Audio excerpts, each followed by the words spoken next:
Pessoal, bem-vindos ao canal Fé, Filosofia e Cultura, onde nós abordamos assuntos relacionados à religião, à filosofia e à cultura de maneira geral. Meu nome é Caroline Zanardo. Eu gostaria de convidar você que não é inscrito no canal a se inscrever, ativar o sininho de notificações, compartilhar este conteúdo com seus amigos, deixar o seu like, o seu comentário, para que este canal se torne cada vez mais relevante e alcance o maior número de pessoas possível. Obrigada a todos pela compreensão. Bom, pessoal, hoje a gente vai fazer uma explanação de um importante livro escrito pelo A.W. Pink, continuando, aquela trilogia, hoje finalizando a trilogia, que a gente começou com a soberania de Deus, depois a gente foi primeiro com os atributos de Deus, depois com a soberania de Deus e agora com o castigo eterno, completando então a trilogia que a gente então está fazendo sobre o A.W. Pink, que é um autor, então, como eu falei, que viveu no século XX, na década ali de 1930 tal, ele faleceu em 1950, e ele deixou um legado, principalmente depois da sua morte, e ele, depois da sua morte, que ele conseguiu então evangelizar as pessoas. Antes ele estava assim meio escondido, vamos dizer assim, não era muito notória a sua presença. Depois que ele faleceu, é que a sua presença ela se tornou notória, e ele então começou a fazer sucesso, e começou então a influenciar e a evangelizar as pessoas através da sua obra. Dessa obra então que a gente vai discorrer hoje, que é o Castigo Eterno, exemplo que é com certeza uma das obras mais importantes escrita por ele. Então ele é um nome muito importante dentro da realidade cristã. Quem é cristão, eu sou católica, mas assim, eu sou muito ecumênica também, ou seja, eu não tenho preconceito com quem é protestante. Eu acolho todas as pessoas com igual atenção. Não tenho assim discriminação com quem não é da minha religião.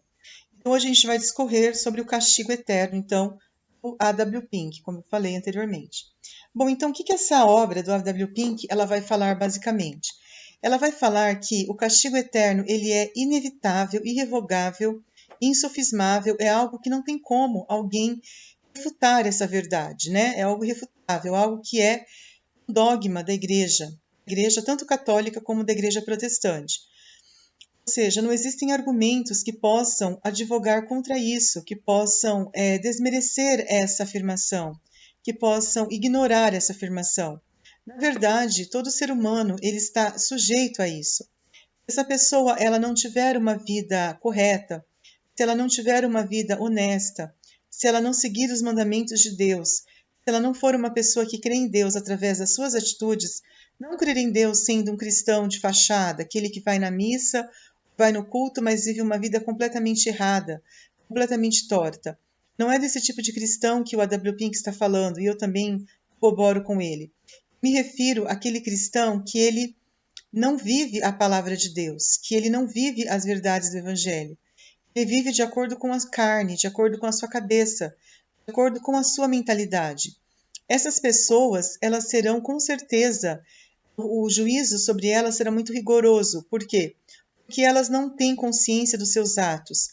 Elas não entendem que o homem ele é julgado pela sua consciência, pela noção da verdade que ele possui e pelas suas atitudes. Então não adianta a pessoa dizer assim, eu não sabia, principalmente se ela tem conhecimento.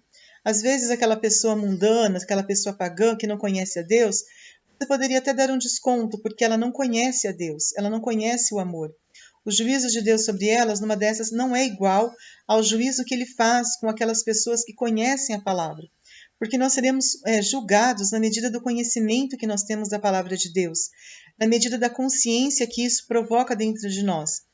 Se nós somos pessoas, às vezes, que não temos o Espírito Santo, Deus não poderá agir de outra maneira conosco. Porque o Espírito Santo é o educador das almas, e o Espírito Santo fugirá da perfídia. Então, aquela pessoa, muitas vezes, que desconhece a palavra de Deus, ou que vive no mundo pagão, ela não possui o Espírito Santo. Por quê? Porque o Espírito Santo só se revela aos filhos de Deus. O Espírito Santo só se revela aos que estão chamados por ele, aos que vivem dentro do templo sagrado. O templo seria a igreja. E que, por essa razão, vivem a sua palavra. Para as pessoas mundanas, obviamente, os juízos de Deus são diferentes. Porque Deus não pode julgar quem não conhece a verdade. Da mesma maneira como ele deve julgar uma pessoa que tem pleno conhecimento da verdade e que mesmo assim às vezes não faz a vontade de Deus. Então, os juízos de Deus não são igual ao nosso juízo, né, humano. Às vezes a gente imagina que aquela pessoa que não conhece a Deus deve ser punida porque ela não se esforçou por conhecer a Deus, ou porque ela é ignorante, por isso maldosa. Não necessariamente, porque às vezes aquela pessoa faltou ser evangelizada. O próprio Jesus disse: ide por todo mundo e pregai o evangelho a toda criatura. Se as pessoas cristãs não fazem isso, não transmitem a palavra de Deus aos mundanos, aos pagãos, como é que você vai querer uma transformação social? Como é que você vai esperar que eles sejam convertidos, que eles mudem de vida? Não tem como. Uma pessoa do mundo, ela não deixará de ser pagã enquanto um cristão não se manifestar a ela, como Cristo fazia. Falou para Barrabás, né? Falou lá, segue-me, vem e segue-me. Ele fez a parte dele. Quem quiser ser meu discípulo, siga-me, tome a sua cruz e me siga. E não falou assim, olha, vocês são obrigados a me seguir, ou tampouco vocês são forçados, ou tampouco eu não vou falar nada, porque eu acho que cada um tem que por si mesmo descobrir a minha palavra. Compre uma Bíblia, frequente uma igreja e vai dar tudo certo para você. Não é assim. Você precisa, principalmente quem é cristão, quem conhece a verdade, transmitir essa realidade para os outros, igual eu estou fazendo, por exemplo, numa live. Não estou me omitindo, né? Eu estou falando aqui aquilo que eu conheço. Eu não estou assim fazendo vista grossa, eu não estou fazendo de conta de nada, eu estou transmitindo a palavra de Deus. Isso é muito importante. Que a pessoa realmente ela possa fazer a sua parte. Que ela não espere que os padres, os religiosos, as freiras façam alguma coisa, porque essas freiras que estão numa clausura, que estão no mosteiro, eles nem sabem da realidade do mundo. Eles ficam rezando o dia inteiro, às vezes, pessoas que eles nem conhecem. Às vezes você conhece um parente seu que está distante de Deus, você conhece alguém mundano que não conhece a Deus, o que você está fazendo para mudar a realidade dela? É isso que o W. Pink fala. Você precisa rezar por ela, que ela possa conhecer a Cristo, porque às vezes ela não conhece o amor. Ela foi criada numa família, às vezes, muito pagã, muito ateia, uma família que não transmitiu os valores sagrados. Por isso que ela vive na escuridão, vive no erro, na ignorância. Você precisa transmitir a verdade de Deus para ela, para que ela possa se conscientizar disso, para que ela possa ter a sua vida transformada. Se você se omitir, é um pecado grave, a omissão é um pecado gravíssimo. Aquela pessoa que conhece o certo e faz o errado está pecando gravemente. Por quê? Porque ela sabe o que deve ser feito, mas ela não faz. Isso, talvez você seja mais cobrado do que aquela pessoa que está na ignorância, sabia? Por quê? Porque Deus não pode cobrar daquele que não sabe da verdade. A gente é cobrado na medida do nosso conhecimento. Isso é um fato muito sério, isso. Portanto, os castigos dos ímpios aqui que a Bíblia fala se refere a pessoas do mundo, a pessoas que podem ser cristãos ou não cristãos. Porque até um cristão ele pode ser ímpio, se ele, como eu falei, se omitir, se ele souber o que é certo e não fazer. Então, o castigo das pessoas do mundo é muito cruel. Por quê? Porque se elas não forem advertidas dos seus erros, se elas não forem conscientizadas dos seus erros, quer sejam cristãos ou não cristãos, os juízos de Deus é que entrarão em jogo. A gente não sabe qual é o juízo de Deus, porque Deus ele tem uma tolerância, como disse o A.W. Pink, né? Ele não ama as pessoas do mundo, ele as tolera. Os mundanos, as pessoas do mundo são vasos de ira, são sepulcros caiados, são serpentes, são víboras que não têm valor para Deus. Deus ama os cordeiros, Deus ama os humildes, os mansos, mas aonde você encontra esse tipo de pessoa?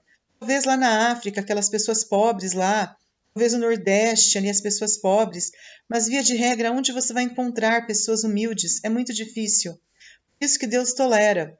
Ele pede, então, para que os cristãos de verdade, aqueles que conhecem, né, aqueles que podem fazer alguma coisa, façam. Por quê? Porque essa é a vontade de Deus, a nossa salvação. Porque Deus, ele, como eu falei, ele tem um pacto com a justiça. O pacto que o mundo tem é com Satanás, infelizmente, né? Está até na Bíblia, né? O príncipe deste mundo é Satanás, e Jesus disse: eu não tenho parte com ele. E por que ele é o príncipe deste mundo? Será? Porque os homens amaram mais as trevas do que a luz, talvez pela sua ignorância mesmo. Satanás, ele não está nem aí se a pessoa é ignorante, se a pessoa não sabe, se a pessoa está fazendo. Até o padre Jonas Abib falava, né? Você pode ser um inocente útil nas mãos do inimigo. Às vezes você é inocente, você não sabe nada, você é ignorante, mas o diabo não é ignorante, esse é que é o problema. Então, às vezes, ele se aproveita da sua inocência, entendeu? Para fazer o mal. Isso é muito sério. Então, você precisa ter essa consciência porque os juízes de Deus são muito maiores do que os nossos. Se Deus quiser punir o pecador com castigos, com punições severas, com punições muito cruéis, punições que ofuscam, que tornam a pessoa totalmente entregue à escuridão da sua ignorância, à escuridão do seu mal, a um fogo que consome, a um fogo que não liberta, a um fogo que causa tristeza, que causa angústia, que causa perturbação interior. Você precisa aprender a buscar a Deus em primeiro lugar, para você não afundar na sua malícia, no seu pecado, para você não afundar na sua destruição, porque você pode estar a um passo da destruição completa. Deus, ele não tem misericórdia de quem não se deixa tocar. Deus, ele vai punir severamente aquelas pessoas que estão presas no seu pecado, aquelas pessoas que não têm fome e sede de justiça, aquelas pessoas que não têm misericórdia dos outros, que não significa que você precisa ser um santinho, ou, como se diz, aquela pessoa que ela tem uma fachada, né, de santo, mas na verdade ela não é. Até ele coloca aqui, né, muita gente que se finge de santinho, para os vizinhos, para os amigos, mas não é. Essa pessoa tem uma maldade muito grande. Lobo em pele de cordeiro, como o próprio Jesus disse, e pelos seus frutos os conhecereis. Então essas pessoas, elas não têm mérito nenhum de acordo com a Bíblia. Elas estão realmente numa situação muito complicada. Por quê? Porque elas não têm conhecimento da verdade. E a verdade, conhecereis a verdade vos libertará. E essa verdade, inclusive o da A.W. Pink fala, que ela vai ser concedida na medida do conhecimento e entendimento de cada um. Ou seja, quanto mais ignorante você for, quanto mais ímpio você for, mais você será castigado. Castigado pela sua ignorância, castigado pela sua falta de conhecimento. O castigo de Deus é proporcional à sua ignorância. Quanto mais você for ignorante, existe talvez uma parte em você que não conheça Deus, e isso Deus vê. Mas se você está agindo na completa faculdade dos seus sentidos, tendo completo conhecimento da verdade, mesmo assim agindo no mal, isso é muito errado, porque você sabe da verdade. Mesmo assim você faz o mal. Deus não pode condenar um ignorante.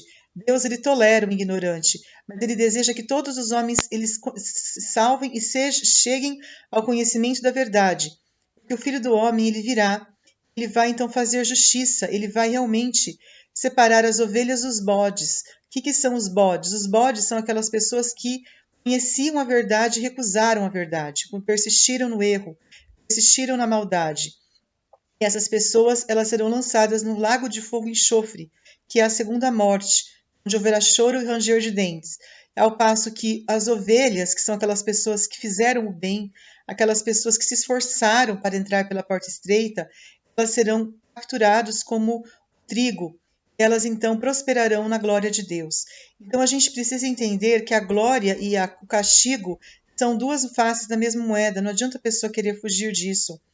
Ou ela está na glória ou ela está no castigo. Ou ela está no bem ou ela está no mal.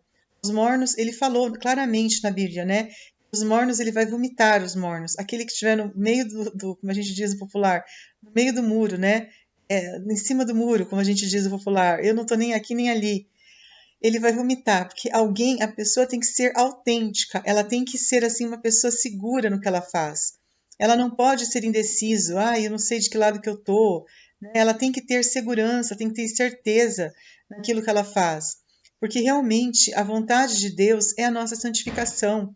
E a santidade não é ausência de pecados. Às vezes alguém acha que ser santo, vamos supor, uma pessoa mundana, né? Para ela ser santo, ela precisa ser completamente sem pecado. Isso está errado, porque o próprio Jesus disse lá, quando ele estava julgando aquela mulher adúltera, que os fariseus queriam apedrejar aquela mulher. Jesus disse assim, em verdade, eu vos digo, quem não tiver pecado, que atire a primeira pedra. Ou seja, não adianta vocês quererem condenar essa mulher, porque todos vocês são pecadores. Todos nós somos pecadores, não tem ninguém que faça justiça, não há um sequer que faça o bem. A Bíblia deixa isso muito claro. Se Deus vai salvar alguém é porque Ele é justo, porque Ele tem a justiça em si. Nós somos justificados pela morte de Cristo na cruz. Todos nós, justos e injustos, cabe a cada um de nós acolher a palavra dele. Deus deixa muito claro, eu sou a ressurreição e a vida, aquele que crê em mim, aquele que sacrifica, aquele que toma a sua cruz e me segue, esse será salvo. Não crer, o que não crer significa que não acolher a minha palavra, que não viver a minha palavra será condenado. Então significa que até o ímpio pode ser salvo se, mesmo sendo um grande pecador, ele aceitar a Jesus. E o que significa aceitar a Jesus? Significa ele pecar e ter consciência do seu pecado. O Espírito Santo, educador das almas, fugirá da perfídia. Significa que aquela pessoa que é ímpia, se ela realmente acolher a Deus, ela vai ter uma luz que vai falar: nossa, olha o que você fez como é errado. Olha você falar mal do seu irmão como é pecado. Olha você fazer a fornicação como é pecado. Olha você ficar vivendo na maldade como é pecado. Olha você desprezar o próximo como é pecado. Quem que fala isso senão o Espírito Santo? Agora, se a pessoa ímpia ela não busca Deus, como é que ela vai querer ter o Espírito Santo dentro dela? Não tem como, o mundo não dá o Espírito Santo.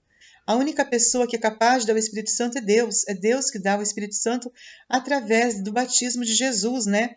Este é meu filho amado, a quem me comprazo, e veio o Espírito Santo como paráclito. Se você não é batizado, você não tem o Espírito Santo. Você precisa ser batizado, receber o sacramento do batismo, o sacramento da crisma, que é a confirmação das promessas do batismo. Você precisa ser uma pessoa séria, ver os sacramentos, viver a seriedade da Bíblia, ler a palavra de Deus, que é uma arma poderosa contra o inimigo. Se você não viver isso, eu não sei, aí é Deus que vai saber por quê. Porque ele te dá as armas, ele te dá a arma, o terço, uma arma, a Bíblia é uma arma, o jejum é uma arma, o perdão é uma arma, a bondade é uma arma. Por que que você não faz isso? Você tem as armas para lutar contra o diabo. O diabo não pode vencer você, você que tem que vencer o diabo. Não deixe ele te enganar, não deixe ele mentir para você. Ele é o pai da mentira e não há nele verdade alguma, como Jesus mesmo disse. Muito obrigada a todos pela atenção e assim a gente encerra essa trilogia do A.W. Pink. Fiquem todos com Deus e até a próxima. Tchau, tchau.